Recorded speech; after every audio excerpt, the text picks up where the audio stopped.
Alhamdulillah wassalatu wassalamu ala rasulillah amma ba'd. Allah Azza wa Jalla menyebutkan bahwa kelak ada hari di mana harta tidak akan berguna. Anak-anak juga demikian. Allah mengatakan yauma la yanfa'u malun wala banun illa man atallaha biqalbin salim, kecuali mereka yang datang menjumpai Allah dengan hati yang selamat. Dan Rasul sallallahu alaihi wasallam menjelaskan bahwa di tubuh kita yang saat ini kita gunakan untuk melakukan aktivitas, baik urusan dunia atau untuk urusan agama, itu ada satu organ yang kalau dia baik maka semuanya baik. Dan organ itu kita tahu namanya hati.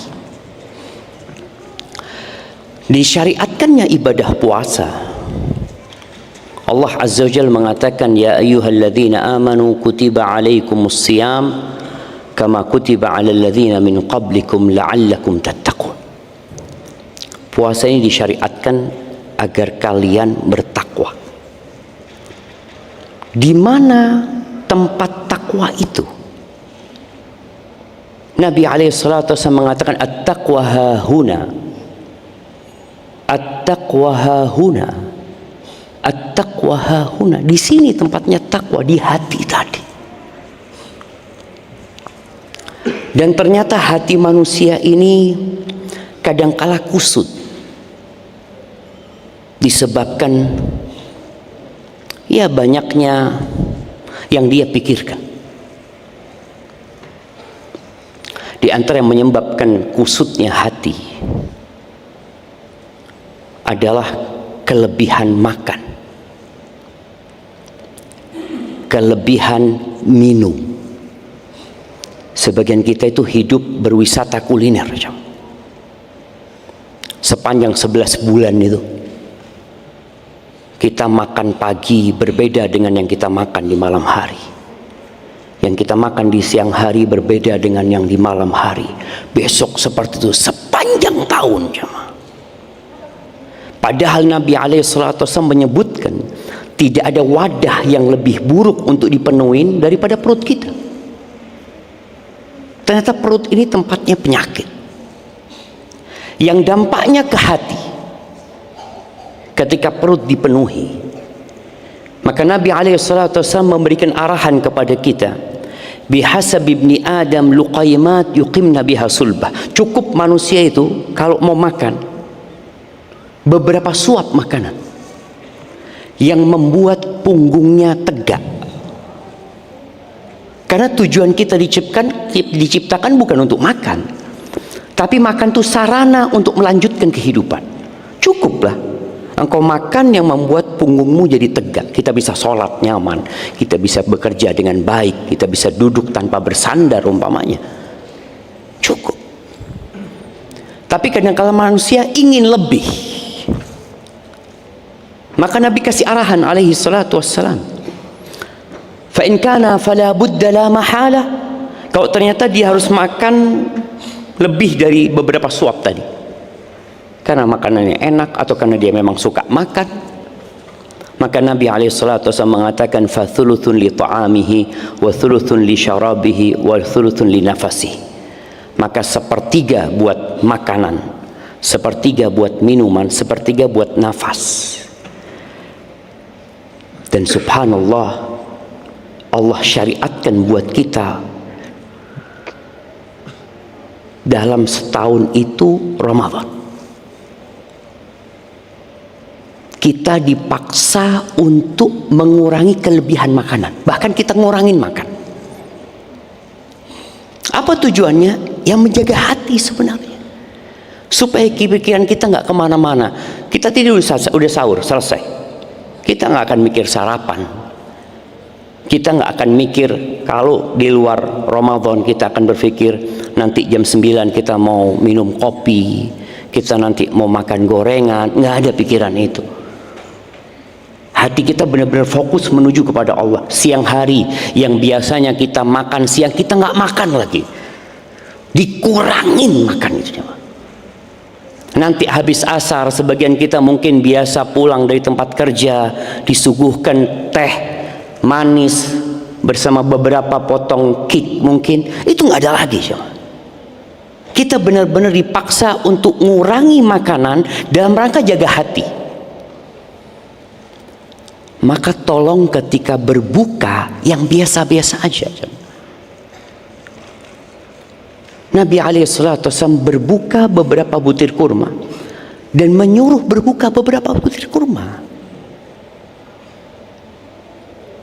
Tapi memang ada, kita ngurangin makan sehari, tapi di malam hari kita makannya jadi-jadian sebagian. Ada istilah balas dendam loh, enggak. Dan Allah syariatkan puasa ini benar-benar untuk kebaikan manusia. Syahwatnya juga seperti itu, dikurangin, mengurangin syahwatnya. Dia yang biasa menghubungin istrinya nggak ada lagi di siang hari. Jadi kelebihan makan, kelebihan minum, dan kelebihan syahwat itu ternyata merusak hati. Maka kita disuruh untuk mengontrol. Di akhir Ramadan ada iktikaf. Sebagian orang berpikir iktikaf itu buat apa? Untuk nyari Lailatul Qadar, untuk berburu Lailatul Qadar. Ya mungkin itu salah satu tujuannya. Tapi ternyata itu bukan tujuan utama. Karena orang bisa mencari Lailatul Qadar walaupun nggak iktikaf. Dia bisa cari di rumah. Dan Lailatul Qadar itu lail, malam. Kenapa Nabi SAW iktikafnya pagi, malam, siang, pagi, malam, terus selama 10 hari? Kok buka hanya malam harinya saja? Kalau tujuannya cari Lailatul Qadar, ya udah malam hari. Pagi. Ibnu Qayyim menjelaskan bahwa ternyata di antara tujuan iktikaf adalah bagaimana kita menyatukan hati menuju kepada Allah dengan meninggalkan kelebihan bergaul dengan manusia, kelebihan ngobrol, kelebihan duduk bareng. Sekarang kita duduknya sama Allah. Kalau antum mau ngobrol sama Allah. Oleh karena itu tolong yang iktikaf usahakan tidak berbicara, tidak ngobrol kecuali seperlunya. Setelah itu tinggalkan. Kita ini sedang menyatukan hati menuju kepada Allah. Allah itu kadang-kadang memberikan kepada kita musibah supaya kita mengatakan apa? Inna lillah. Supaya kita tahu engkau ini miliknya Allah gitu loh. Padahal anaknya yang meninggal, tapi yang dia ucapkan inna lillah wa inna ilaihi raji'un. Kita benar-benar akan kembali kepada Allah. Tapi sebelum kita kembali kepada Allah nantinya, kita perlu sekarang kembali kepada Allah. Salah satunya dengan iktikaf ini. Iktikaf itu ngurangin tidur, kata Ibnu Qayyim. Ketika Allah menyebutkan penghuni surga, Allah mengatakan kanu qalilan minal laili ma yahja'un. Mereka tidurnya sedikit tuh penghuni surga ketika hidup di dunia. Tatajafa junubuhum 'anil madaji'. Perut mereka, lambung mereka menjauh dari tempat tidur.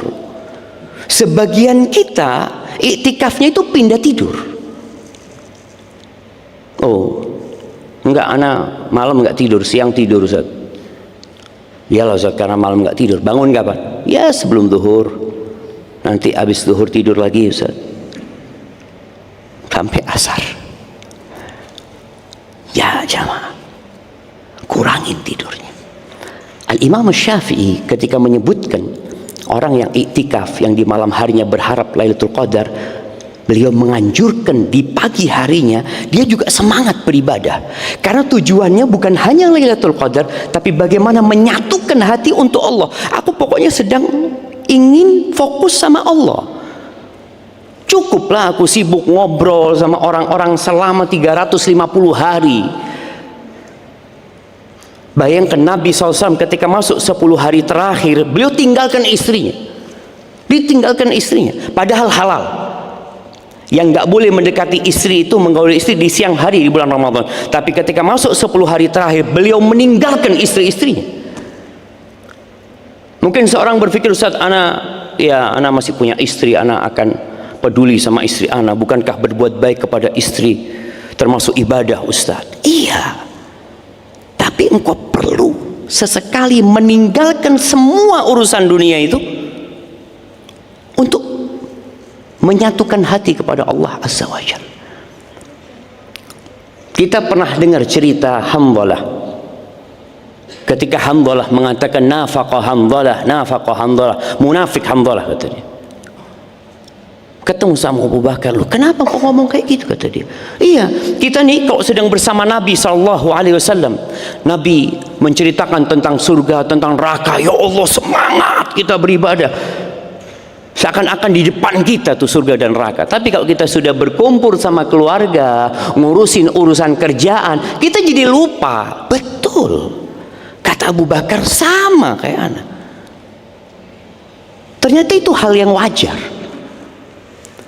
Tapi kita perlu ada waktu khusus untuk meninggalkan itu. Benar-benar ninggalin keluarga, istrinya ditinggal, pekerjaannya ditinggal, iktikaf untuk mengurangi kelebihan-kelebihan yang sudah kita lakukan selama 350 hari tadi. Maka tolong teman-teman yang iktikaf, ya, handphonenya.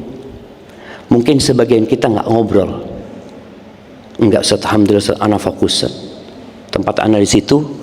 Kalau ada orang mau ngobrol sama anak, afwan, iktikaf. Tapi handphonenya buka terus dia, tinggalin jemaah. Kecuali yang memang harus, kalau antum harus buka sehari, mungkin sekali anak buka pagi WA umpamanya, sore anak buka, terus anak tutup lagi sudah. Mengurangi interaksi dengan makhluk untuk fokus dengan Al-Khaliq. Itu tujuan kita iktikaf. Terus terang anak ngelihat antrian sahur, antrian berbuka kurang pas jemaah. Karena orang panjang banget ya. Ngapain dia? Nunggu urusan perutnya. Nabi SAW nyuruh kita sahur walaupun seteguk air. Seteguk air. Ketika beliau berbuka, kadang-kala beliau berbuka seteguk air, sahur seteguk air. Bayangin jemaah. Kita, masya Allah, pengumuman setelah taraweh bagi yang punya kartu iktikaf, silahkan mengambil snack. Makan lagi jemaah. Kita disuruh makan lagi. Kurangi jemaah. Oke, panitia ingin berkhidmat, tafadhol. Tapi antum tidak harus ikut. Antum tidak harus ambil. Antum bisa punya buka, anak buka ini sudah. Ini buka anak, cukup buat anak. Cuma 10 hari anak mau kayak gini. Karena sekali lagi, dengan kita mengurangin makan, mengurangin minum, mengurangin syahwat tadi, mengurangin ngobrol sama orang, mengurangin interaksi dengan manusia, mengurangin tidur, antum fokus sholat. Kita punya masjid, sholatnya nggak panjang sholat di tempat kita. Setelah imam assalamualaikum, selesai sholat taraweh, antum bisa sholat sendiri. Antum mau baca Quran sambil sholat, pegang tuh Qurannya, antum berdiri sholat, sudah baca tuh. Imamnya melihat ada yang tua, ada yang muda, yang anak-anak, sehingga bacaannya nggak panjang. Tapi antum bisa baca 1 rakaat 1 juz. Ini kesempatannya jemaah. Antum sedang iktikaf, sholat sendiri nambahnya. Tapi kalau kemudian antum sudah selesai mencukupkan diri dengan yang ada, sepertinya kurang. Cuma 10 hari jemaah. Maka tolong, iktikaf itu menyatukan hati untuk menghadap kepada Allah. Kemudian puasa itu menjaga syahwat tadi, meninggalkan makan dan minum dan syahwatnya karena Allah Subhanahu wa taala. Dan semoga Allah Azza wa Jalla memberikan taufik kepada kita untuk menyempurnakan ibadah puasa ini. Aqulu qawli hadza wa astaghfirullah li wa lakum wa li sa'iril mu'minin wal mu'minat fastaghfiruh innahu huwal ghafurur rahim. Assalamualaikum warahmatullahi wabarakatuh.